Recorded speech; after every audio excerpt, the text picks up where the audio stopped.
News with Carlyle Fiset. Good evening. Thanks for joining us. We begin tonight with the Artemis II mission to the moon. Local astronaut Jeremy Hansen is on board, set to venture farther into space than any Canadian has before. After a minor delay, the rocket blasted off from Cape Canaveral, Florida earlier this evening, embarking on a 10-day mission that will take humans around the far side of the moon for the first time. NASA officials say it's also about establishing more regular lunar missions, eventually landing on the moon's surface. So after a brief 54-year intermission, NASA is back in the business of sending astronauts to the moon.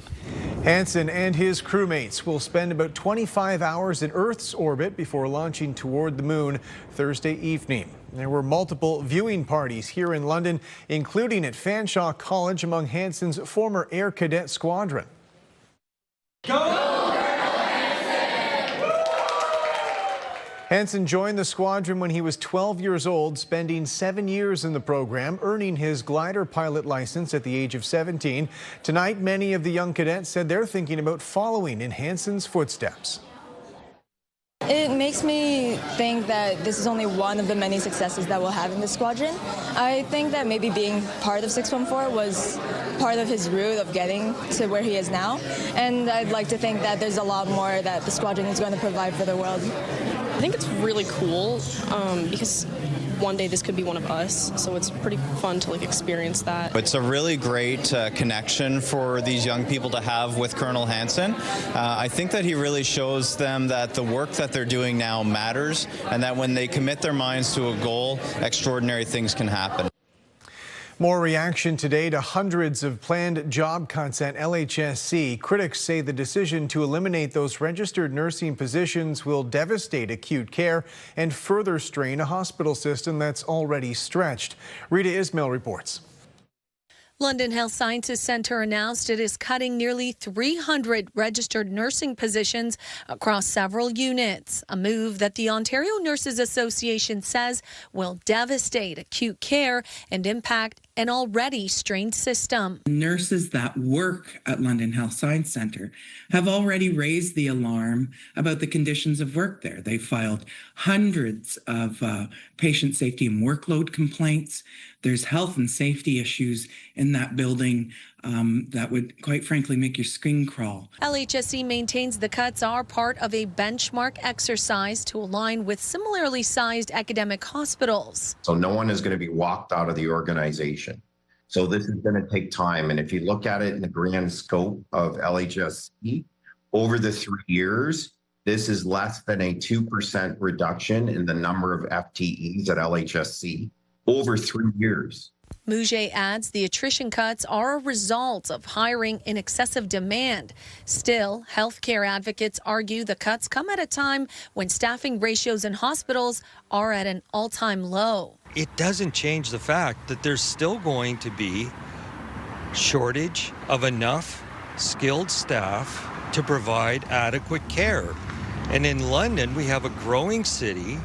We have a massive hospital complex that doesn't need less staff, it needs more staff. LHSC says there are plans to hire 108 registered practical nurses over the same time frame. They're expecting a registered practical nurse to do the job of a registered nurse without the additional education and the additional pay that comes with that. The cuts will impact several units, including adult ambulatory and inpatient care, along with pediatric services. They have a supervisor for a reason, but it's not because of nurses. It's because of the problems they had, as you know, with other financial practices. So the reality is that at the end of the day, it's patients that will pay for the ill-conceived decision of London Health Science Centre. The union says it will continue to demand mandatory safe staffing ratios from the Ontario government and hold healthcare employers accountable. Rita Ismail, CTV News. Provincial police say 2 teenagers and 1 adult were killed in a crash near Norwich yesterday. Today, 2 more people are in hospital fighting for their lives. As Brian Bicknell reports, neighbors near the crash site want the posted speed limit lowered. Home video shows an air ambulance arriving at a violent crash on the north side of Norwich. This pic shows emergency crews at the scene, a vehicle barely visible inside a row of cedars. Neighbors David and Betty Kerr watched it unfold. I'm shaken. I was thinking I was just washing dishes, and 3 people died about 300 feet away from me. We hear the squealing tires, we hear the horns, we see the accidents, we pick the debris up off our property. The OPP says the 2-vehicle collision happened Tuesday afternoon around 3 at Highway 59 and Quaker Street. The driver of an SUV, a 39-year-old from Cambridge, along with 2 occupants, a 13 and 17-year-old, both from Tilsonburg, were pronounced dead at the scene. 2 more occupants are in hospital with life-threatening injuries. The driver of a transport was not injured. The Kerrs say this very busy stretch of Highway 59 has had numerous accidents over the last number of years. In fact, this cross planted just south of Quaker Street marks the site where a cyclist was killed about 10 years ago. Betty Kerr appeared before Oxford County Council in February and lobbied successfully to have the speed limit lowered from 80 to 60 kilometers per hour. The signage has not yet been changed. Warden Marcus Ryan says the work was already in the queue and is scheduled to be done in about 3 weeks. In addition to reducing that speed, we're going to put up speed feedback signs, which are the ones that flash at people when they turn red and flash at you if you're above the posted speed limit. If it had been 60, it probably may have still been an accident, may not, but I don't think it would have been as serious as it was. Police continue to investigate. Anyone who may have caught the crash on dash cam or security video is asked to contact the OPP. Brian Bicknell, CTV News. Provincial police say a 49-year-old man was killed in a crash south of Port Elgin yesterday. Police say there were 2 vehicles involved around 5:30 p.m. on Highway 21. One of the drivers was pronounced dead at the scene. They say the other driver involved was taken to hospital, and police have not provided details on the nature of their injuries. Ark Street Mission officials are raising concerns a day after $1 million in annual government funding expired. It's forcing them to close beds, slash daytime drop-in hours, leaving hundreds of Londoners with fewer supports. Daryl Newcomb reports. I don't think there's a person in London who doesn't know that this is a catastrophe. Ark Street Mission is being forced to wind down essential services at its 696 Dundas Street location. The expiration on March 31st of a federal program and City Hall's cold weather response means more than $1 million a year less in government funding. 50 overnight emergency beds operated all winter are immediately closed, and the city will now be without a 7-day-a-week open-door emergency service outside of regular business hours. The Ark's service hours will be slashed from 20 to 24 hours a day to just 4. We're currently stepping everything down, starting with those night beds for winter. It will then reduce our daytime hours, and ultimately by the end of the month, we'll have 4 hours a day at dinner time. The Ark has between 50 and 70 people through its doors at any one time and sees more than 400 unique individuals each weekend. The expiration of the funding only impacts services being provided at 696 Dundas Street. However, the Ark emphasizes the overnight beds here at Cronin Warner, they're only funded for another year. If we have zero government dollars, how do we make sure that we show up for the people who need us when they need us most? For the foreseeable future, the Ark's ability to operate will depend entirely on donated dollars, and that will result in far fewer encampment meals, as well as less access to showers, laundry, and washrooms. Particularly on Saturdays, Sundays, and holidays, there are no other doors. So if you're in distress, you're homeless, there is nowhere else to go on those days. And effective this month, our location will also not be available. Campbell is seeking bridge funding from City Hall to immediately fill the gap, but also needs senior levels of government to provide long-term financial support. Daryl Newcomb, CTV News. The provincial government announced more money for local transit services today, connecting urban and rural communities. As Sean Irvin reports, at least one local politician says the money is necessary or these services could go away. A Middlesex County Connect bus sits inside an operations center near Strathroy. This is the site Ontario's Transportation Minister chose to announce that he is doubling the amount of cash the government gives to rural transit services. We're increasing funding from $5 to $10 million a year over the next 3 years for a total investment of $30 million. Middlesex County learned it would receive almost $3.5 million under the program late last year, but the minister waited until Wednesday to announce the total provincial commitment. Now, municipal officials concede the cash injection is needed as this type of transit has still yet to catch on fully after 5 years in service. In the first year, CTV News found buses surrounding London were empty or had only 1 or 2 passengers. But in Middlesex County, the numbers are trending upwards. A new report shows 14,000 people took a ride in 2025. That is 3,000 more than the year before. But the service is still in the red. It's not a cost recovery model right now. We need the provincial assistance to make it viable. But we always expect in the initial phase that it might be a little slower, but then look at the years after on the buildup of it and how it progresses. Warden Clark tells CTV News a public-private partnership is being discussed with firms that benefit from transit stops at their businesses. But ultimately, an upward trend in ridership is the only path to sustainability. You know, within the next couple of years, you better start seeing a return on investment because that's what people expect. Near Strathroy, Sean Irvin, CTV News. Provincial police say they've issued an arrest warrant for a London man connected to a murder in Bolton 5 years ago. OPP say 27-year-old Philmon Feshagirgis is wanted for first-degree murder. They've also charged him with 2 counts of attempted murder and conspiracy to commit murder. Meanwhile, a Canada-wide arrest warrant is in effect for 48-year-old Wahid Baraksi. Police say he's from London, also charged with first-degree murder. Police say they both entered a home in Bolton back in January 2021, shooting 2 people inside. A 65-year-old man was pronounced dead at the scene. According to police, a 45-year-old Ottawa man was apprehended and charged last week, the 5th person arrested in this case. Local health experts are raising concerns about social media and its effects on young people, contributing to rising eating disorder cases. With more on the local impact, here's Lauren Stallone.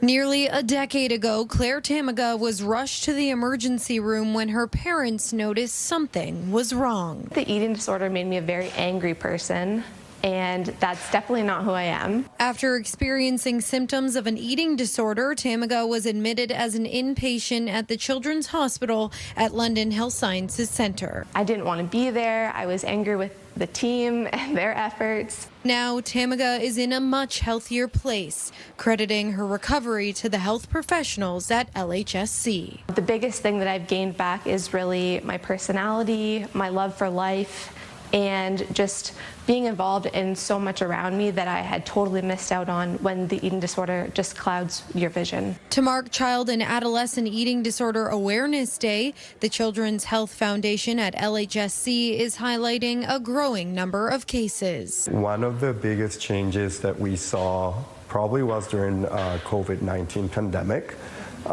where there's evidence that a lot of patients due to the fact that they were spending more time at home and had more exposure to social media, the numbers starting rising. Health professionals say evidence suggests social media promotes unrealistic body image expectations. All this information coming from different places without being properly assessed or accurately assessed, definitely affecting the prevalence and the incidence on eating disorders in child and adolescents. They say it is crucial for health practitioners and parents to teach their children healthy habits when it comes to social media consumption, something Tamaga has learned over time. What I've learned is that I just need to keep scrolling. Lauren Stallone, CTV News.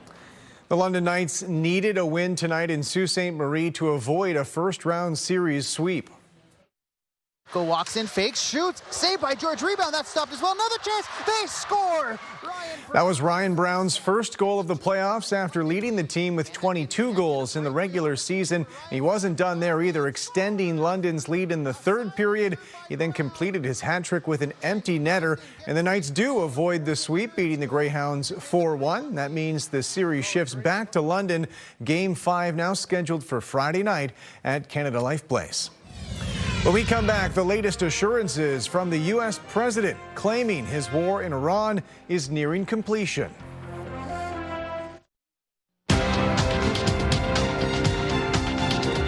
Stocks rushed higher worldwide and oil prices eased amid cautious optimism over an end to the war in Iran.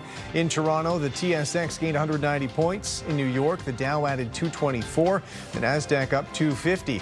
The Canadian dollar gained a quarter cent. On commodity markets, gold is up more than $135 an ounce. Oil fell $1.26 a barrel. President Donald Trump delivered a primetime White House address tonight, claiming American troops are on the cusp of ending the war with Iran. Our objectives are very simple and clear.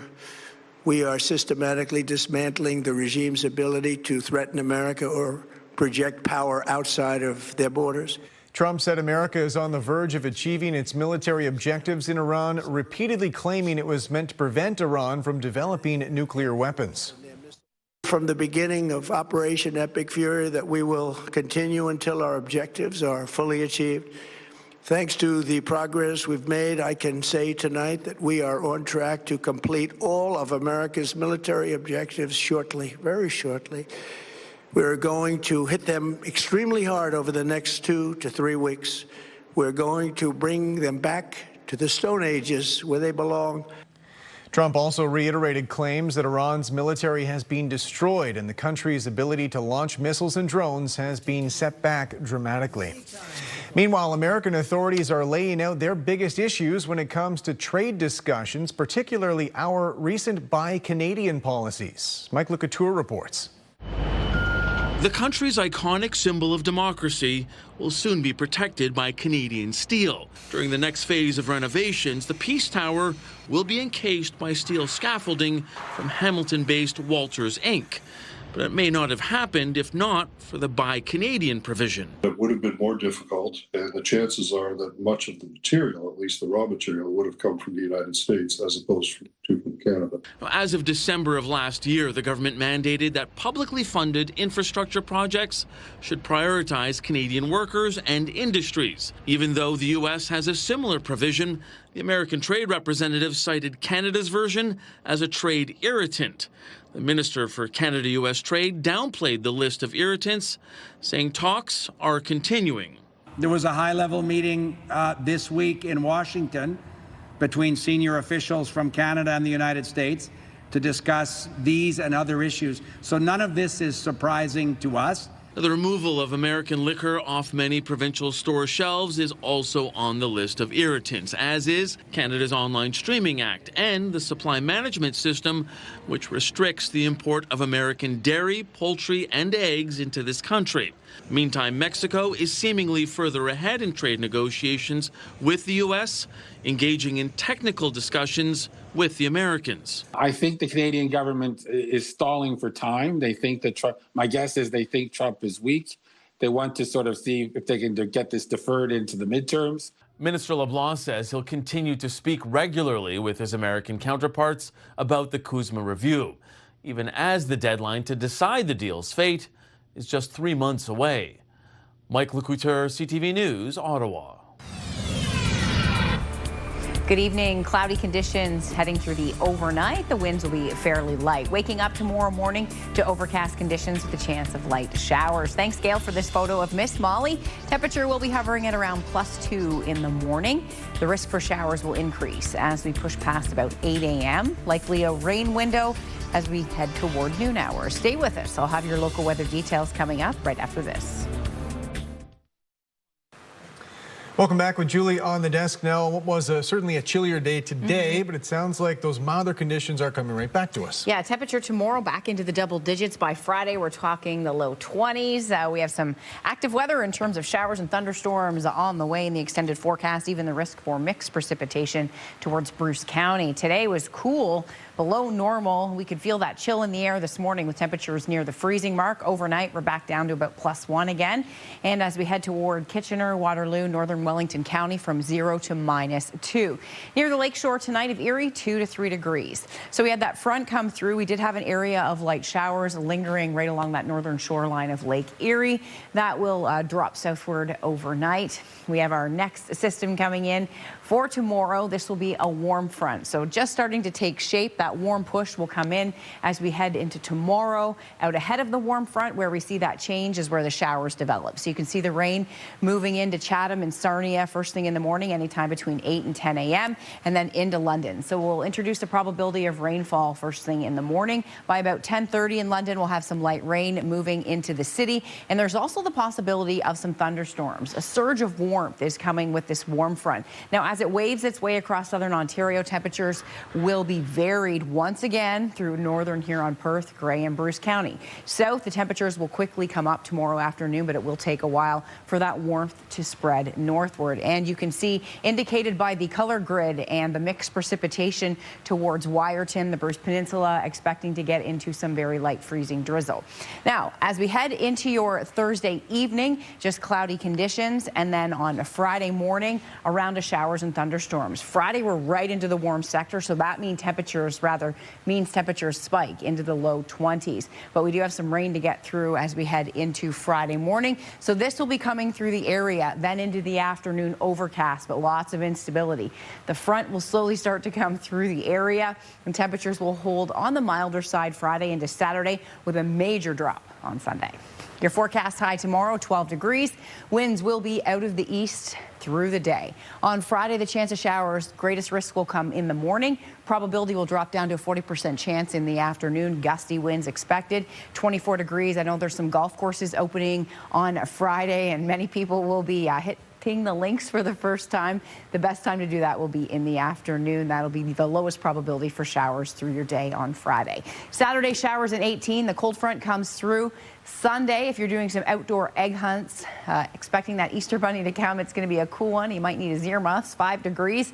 3 on Monday under a mix of sun and cloud, and Tuesday and Wednesday cold and below normal as we kick off the work week. Midwestern Ontario, your forecast tomorrow, varied conditions in terms of temperature and precipitation type tomorrow. I am expecting some rainfall through Huron and Perth County. Grey and Bruce, you'll be into some very light showers as we head into the afternoon, but how far that warm front is able to make the move is that warm air coming in. The rain develops out ahead of those warm fronts, so showers could be quite limited for you.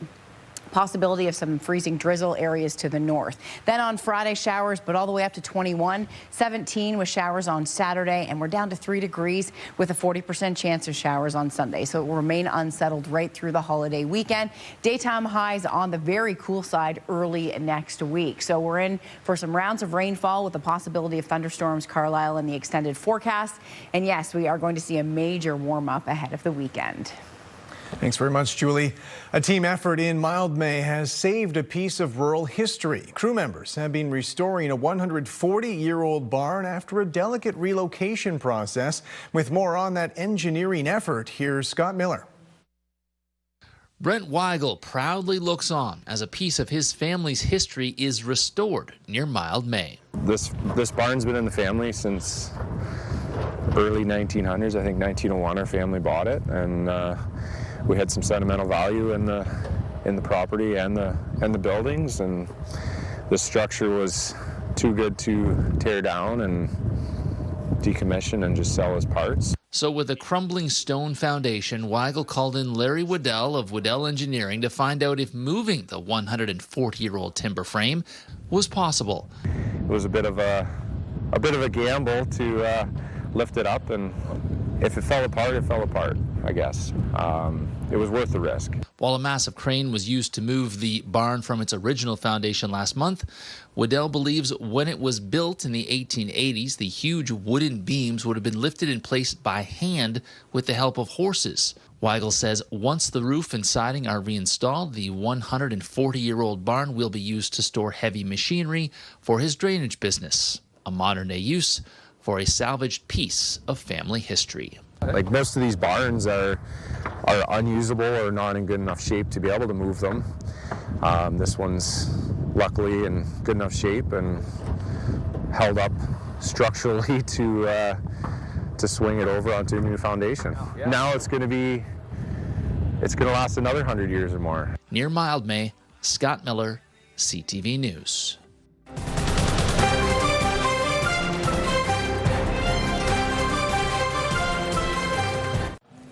Welcome back. Before we go tonight, returning to our top story, the Artemis II moon mission. Today's launch was watched by people all over the world, and as Mark Villani reports, it holds unprecedented significance for space exploration in Canada.